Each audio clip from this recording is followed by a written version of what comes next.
This class is about radio documentary storytelling, and I think storytelling of all sorts starts with a beginning and a middle and an end, and it's about suspense, it's about excitement, and this is just as true about radio documentary as it is about fiction.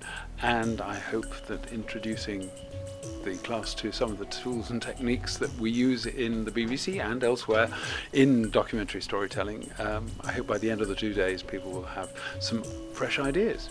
I think the lessons are very educative. I want to become a better journalist. I want to make progress, make big steps, and I want to become better.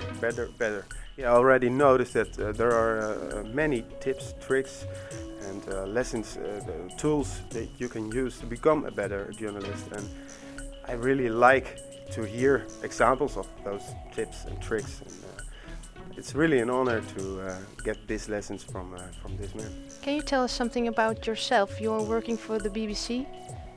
Yeah, I work for the BBC. I work for the documentaries unit in BBC Radio, where I'm the creative director, which means that I'm an executive producer. It means that I look after programs, specific series of programs which I edit.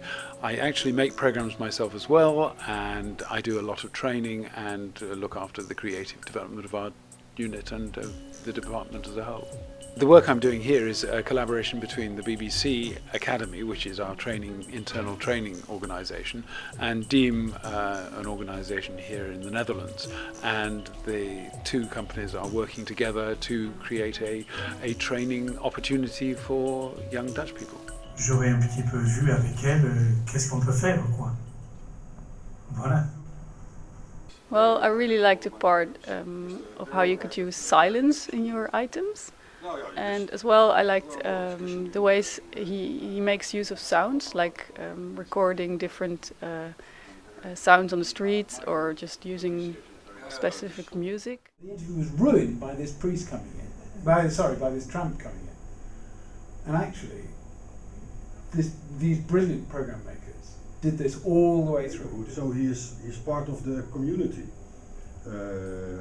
Without explaining. The way people think about creating an item in advance, how to prepare, do you prepare, or are you going to be surprised?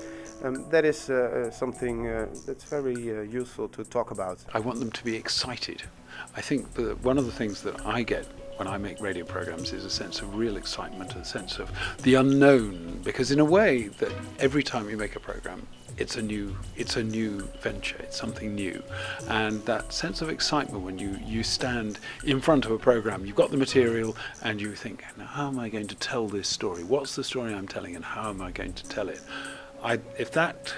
If there's just a grain of that excitement by the end of the 2 days, then I'll be well satisfied.